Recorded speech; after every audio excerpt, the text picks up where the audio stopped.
Here is the thing. If all of you will turn the adjustment on your ear, each moment of life experience in which you are focused, giving you new opportunity for identifying desire. What about that? In other words, no perfect moment.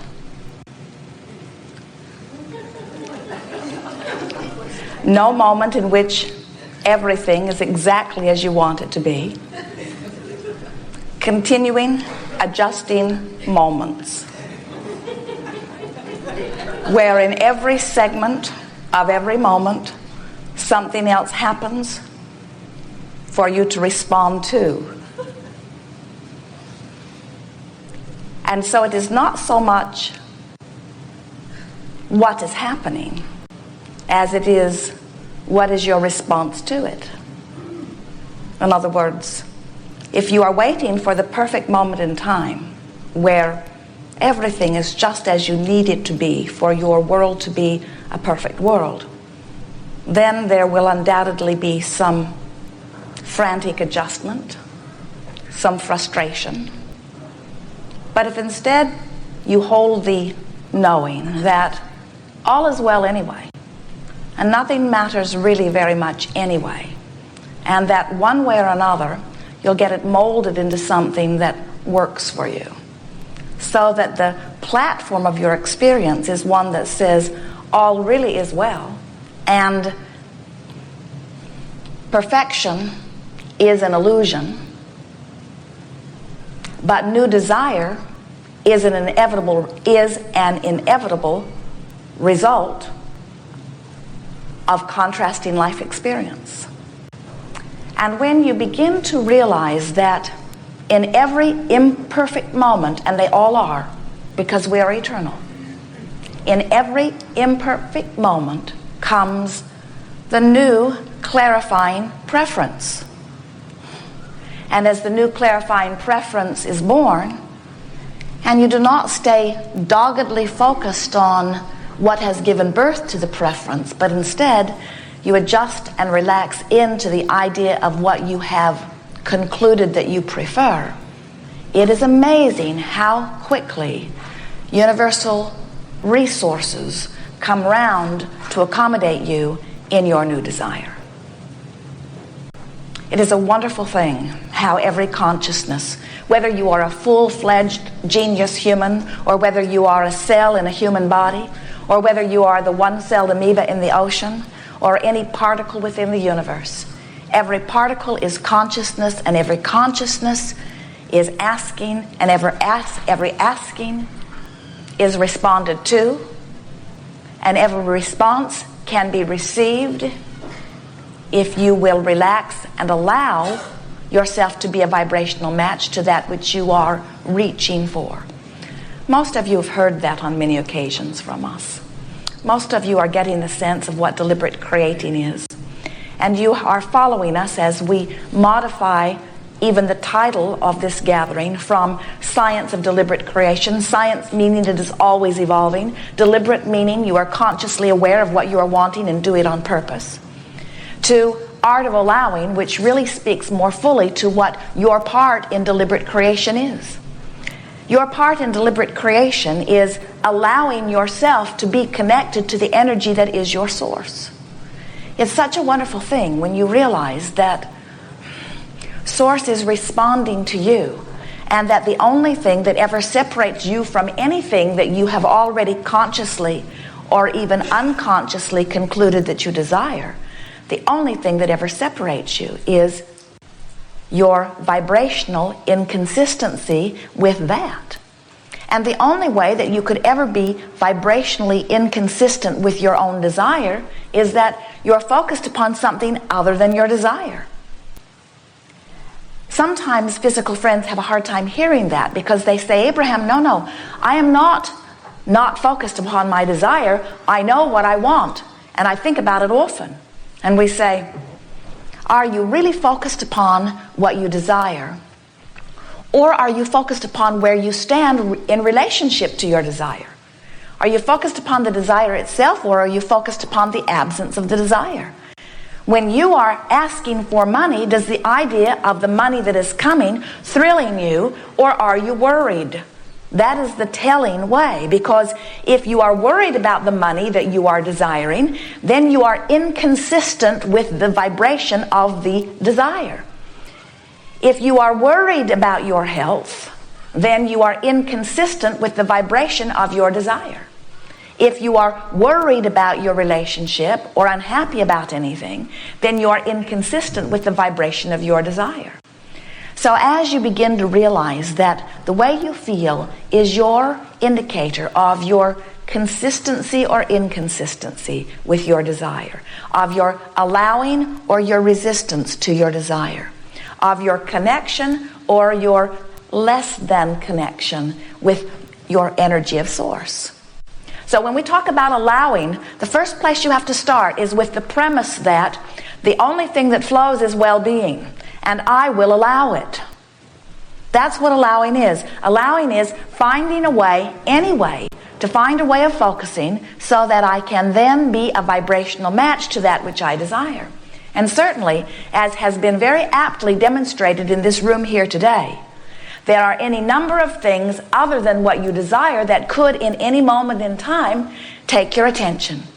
But you are the ones that get to decide how much of your attention you give to what is, how much of your attention you give to what is coming, how much of your attention you give to the past that pleases you, how much of your attention you give to the past that doesn't please you, how much of your attention you give to the now that pleases you, how much of your attention you give to the now that doesn't please you, how much of your attention you give to the future that pleases you, how much of your attention you give to the future that doesn't please you. And the thing we so much want you to hear is that you get to choose, and until you decide that you get to choose, until you decide that you are going to choose, until you say, I am determined to feel good, which means I am determined, whether I am perusing past, present, or future, I am determined to be a consistent vibrational match to the energy of my source and to the energy of my desire, which means I want to feel good. It means even more than that. I'm going to feel good. It means I'm going to go to any length. I'm going to practice good thoughts until they are so active in my vibration that law of attraction becomes my very best friend. Because when you take the time, and it doesn't take much time, to focus upon something that feels good, and you sort of milk it, you stay there until you don't just sort of feel good, you really feel good. You stay there not just because you're trying to fulfill Abraham's request for finding 17 seconds that feel good, but you stay there because it feels so good to feel good. It feels so natural to feel good. And as you begin to practice thoughts that feel good and make the conscious association between those that do and those that don't, and the deliberate determination to gravitate more and more to those that feel good, what happens is you begin to activate within yourself a vibration that matches consistently the vibration of your source. And then law of attraction only delivers to you those things that are a vibrational match to that. That's why the better it gets, the better it gets, the better it gets. It's also why the worse it gets, the worse it gets, the worse it gets. You saw, we focused only minuscule, only briefly upon something troubling. And did you ever see anything in your life? You open a vortex where you focus upon something unwanted, and law of attraction will amplify that again and again and again and again. The good news is that in any moment you can turn your attention to something that feels better. And the key is you must make a decision. I'm going to turn my attention before the conditions change. Because if you need the conditions to change before you turn your attention, the conditions usually get much worse before they get better. If you say, I will turn my attention anyway, because the way I feel is in response to what I've turned my attention to, and there is always a myriad of choices that I could turn my attention to, now you are a deliberate creator. If you are observing the condition of your environment and having an emotional response to it, you are a regurgitator of life experience. You are an observer and a responder too. You are creating by default. You are not doing it by deliberate intent, and you are certainly not using the guidance system that you were born with. The guidance system that you were born with is really predicated upon your understanding that it is good to feel good. And sometimes that's a hard hurdle to jump when you've been trained in an environment that says good doesn't mean good. Good means moving towards something that ultimately you don't want. It is really a screwy thing how so many of our physical human friends have come to a clear decision that if it feels good, it probably isn't, and if it's painful, it would probably lead to good. And you've really got carried away in that story. You even teach one another in large masses globally that the worse you feel while you are physically focused, the better you will feel when you're dead. And we say clearly, no one here saying that is speaking from the perspective of dead. We are. We are as dead as it gets. And we are here to tell you that you cannot have a happy ending to an unhappy journey. But that this journey is much longer and much bigger and much better feeling than the physical glimpse sometimes tells you. And what we mean by that is, even if you were to pinch yourself off substantially from the joy that is your natural resource, many of the days of your physical experience, it is our promise to you that in the moment of your reemergence into non-physical, you will rejoin the energy of pure positive.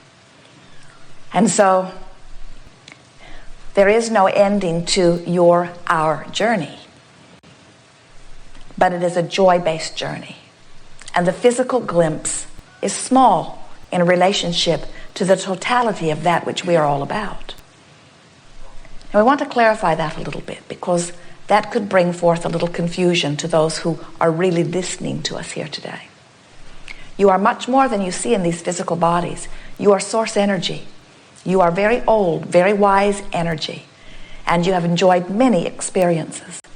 So this source that is you, that is pouring through this physical personality, is pure positive energy and is joyful in all moments. This is the energy of eagerness and of anticipation and of love and appreciation. This is the basis of that which you are. And so, as this energy pours to you and through you, it has that experience. The Abraham that is within you, the God that is within you, has the experience of joy no matter what experience you are having. The energy of source, as it pours through a sick body, is not having the experience of sickness. The energy of source that pours through a body that is experiencing poverty or trauma is not having that poverty or trauma experience. And the reason that we are here expressing to you in the way that we are is because we would like very much if you could join us in the joyful experience that you provide. Here you are, extensions of source energy, exploring contrast and coming to new, eternally new preferences, because that which you are about has never been before unto all of the universe. So the you and the you, meaning the physically focused you and the non-physical energy that is really you, as you experience this now moment, we want you in on it. We would like you to be as joyful as we all are. So when you feel those thrill bumps rippling through you, that is a confirmation of a thought that you have found that perfectly matches the frequency of your source. That means you're in alignment. When you feel joyful, you're in alignment. When you feel passion, you're in alignment. When you are frolicking and romping, when you are having those sensual, delicious experiences, you are extensions of source energy. When you feel pain, when you feel sorrow, when you feel anger, when you feel frustration, when you feel overwhelmment, when you feel hate or any of those emotions that feel so empty and awful when you find them, those emotions let you know every single time without exception that you have found a thought and you've activated it within your vibrational countenance well enough that it has become the dominant vibration right here, right now. And in that moment of choosing a dominant vibration that's really off signal from your source, you feel the separation from your source. Separation is too strong a word, but you get the point.